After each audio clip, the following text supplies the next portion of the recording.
सुप्रभातम। विषय नैतिक शिक्षा, कक्षा 4, पाठ 5, प्रकरण ईश्वर कहाँ है।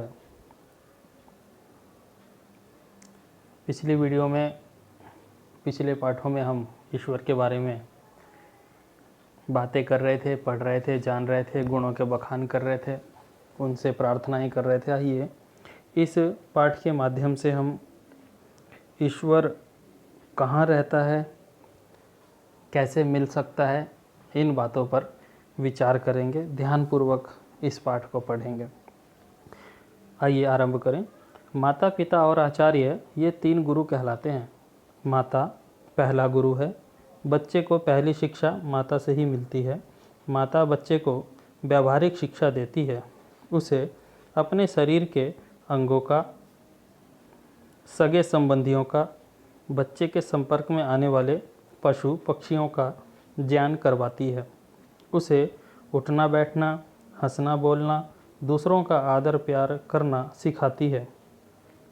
माता पुत्र को जो शिक्षा देती है उसमें पिता भी सहयोग करता है। जब बच्चा बड़ा होता है तो उसकी जिज्ञासाएं अर्थात जानने की इच्छा भी बढ़ने लगती है। इन जिज्ञासाओं को उन्नत और प्रोत्साहित करने की मुख्य जिम्मेदारी पिता की होती है, माता सहयोग करती है। आचार्य का शिक्षा संबंधी उत्तरदायित्व उपनयन संस्कार के साथ में, या यूँ कहें कि विद्यालय में प्रवेश के साथ आरंभ होता है। तो मुख्य रूप से बच्चे को शिक्षित करने के लिए 3 गुरुओं को यहाँ पर बताया गया है। पहले माता, दूसरा पिता और तीसरा आचार्य अर्थात शिक्षक। पुराने समय में बड़ों के प्रति शालीनता के तथा ईश्वर भक्ति के संस्कार बचपन में ही डाल दिए जाते थे। ईश्वर कैसा है, कहाँ रहता है, क्या करता है आदि बातें बच्चा पिता से ही सीख लेता था। उन दिनों में आजीविका की समस्या इतनी विकट नहीं थी। आजीविका का मतलब कमाने की समस्या। मम्मी पापा दोनों कमाने के लिए बाहर जाते हैं, तो वही बताया गया यहाँ पर कि उस समय ऐसी कोई बड़ी समस्या यह नहीं थी। पिता को इतना समय आसानी से मिल जाता था कि वह पुत्र की शंकाओं को अर्थात प्रश्नों को दूर करने के साथ साथ उसमें अच्छे संस्कार डाल सके। उसी समय के एक पुत्र ने पिता से पूछा, पिताजी, हम परमात्मा को मानते हैं, वह सब कुछ बनाता है, सब कुछ देखता है, उसमें कोई वस्तु, कोई बात छिपी नहीं है, वह दयालु और न्यायकारी है, हमें जन्म देने वाला, पालने वाला और मिटाने वाला भी वही है, वह हमारे भले बुरे सब कामों को देखता है और उनका उचित फल देता है, ऐसा भी हम मानते हैं। पर वह रहता कहाँ है और कैसा है, यह हम नहीं जानते। आपको यह सब मालूम होगा, अतः मुझे बताइए। तो छोटे से बालक ने अपने पिता से यह प्रश्न पूछा कि वह रहता कहाँ है और कैसा है। तो पिता ने कहा, बेटा, परमात्मा सब जगह रहता है, संसार के कण कण में उसका निवास है, पर वह निराकार है। निराकार मतलब जिसका आकार न हो, और निराकार होने के कारण वह हमें दिखाई नहीं देता।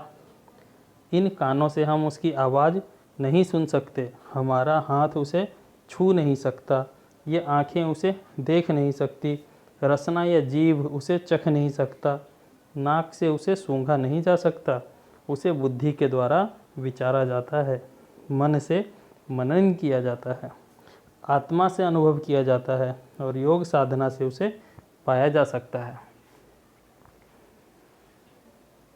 और क्या है, उसे कैसे पाया जा सकता है और क्या कहा गया है कि हर जगह मौजूद है पर वह नज़र आता नहीं, योग साधन के बिना कोई उसे पाता नहीं। अर्थात ईश्वर को पाने के लिए योग साधना ध्यान करना जरूरी है।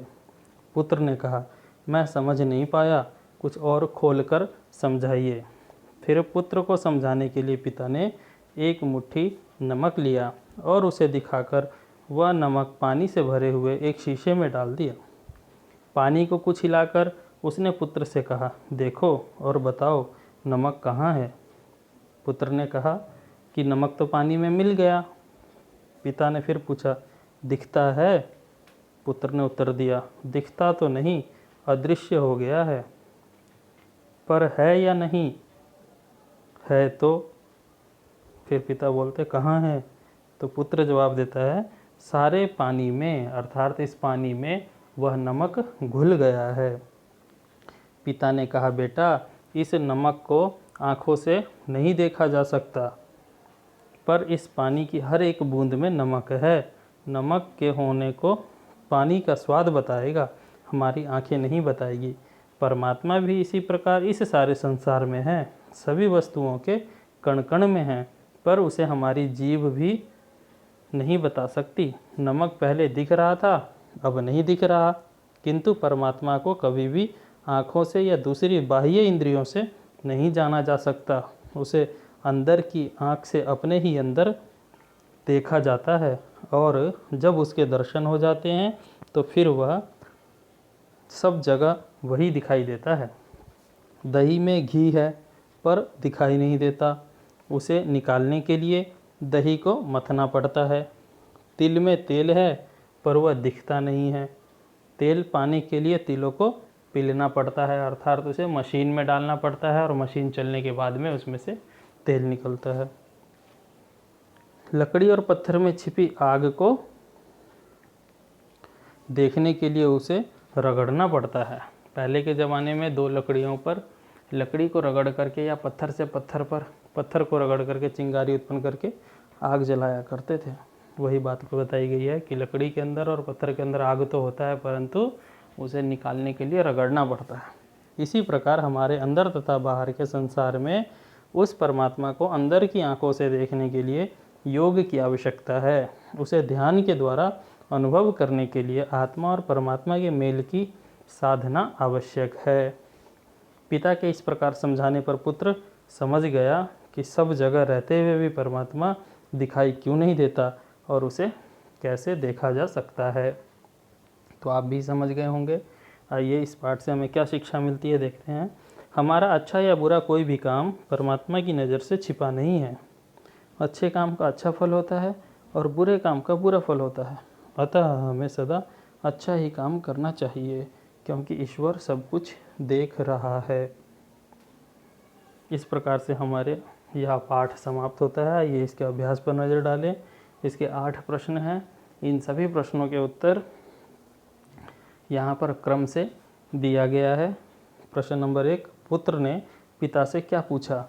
उत्तर है, पुत्र ने पिता से प्रश्न पूछा कि वह परमात्मा कहाँ रहता है और कैसा है। प्रश्न 2, पुत्र को समझाने के लिए पिता ने क्या किया? उत्तर, पुत्र को समझाने के लिए पिता ने एक मुट्ठी नमक लिया और उसे दिखाकर वह पानी में भरे हुए एक शीशे के जग में डाल दिया। प्रश्न 3, पानी में नमक मिलकर पिता ने पुत्र को क्या कहा? उत्तर, पानी को कुछ हिलाकर पिता ने पुत्र से कहा, देखो और बताओ नमक कहाँ है। प्रश्न 4, परमात्मा को किस आँख से और कहाँ देखा जा सकता है? उत्तर, परमात्मा को अंदर की आँख से अपने ही अंदर देखा जा सकता है, और जब उसके दर्शन हो जाते हैं तो फिर सब जगह वह दिखाई देता है। प्रश्न 5, दही से घी निकालने के लिए हमें क्या करना पड़ता है? उत्तर, दही से घी निकालने के लिए उसे मथना पड़ता है। प्रश्न 6, तिलों से तेल निकालने के लिए क्या करना पड़ता है? तिलों से तेल निकालने के लिए तिलों को पीलना पड़ता है। प्रश्न 7, योग साधना किस लिए की जाती है? उत्तर, परमात्मा को ध्यान द्वारा अनुभव करने के लिए आत्मा और परमात्मा के मेल की साधना आवश्यक है। प्रश्न 8, इस पाठ से क्या शिक्षा मिलती है? उत्तर, हमारा अच्छा या बुरा कोई भी काम परमात्मा की नज़र से छिपा नहीं है, अतः हमें सदा अच्छा ही काम करना चाहिए, क्योंकि ईश्वर सब कुछ देख रहा है। तो इन सब प्रश्नों के उत्तर अपनी अभ्यास पुस्तिका में यहाँ पर लिखें। धन्यवाद। आपका दिन शुभ हो।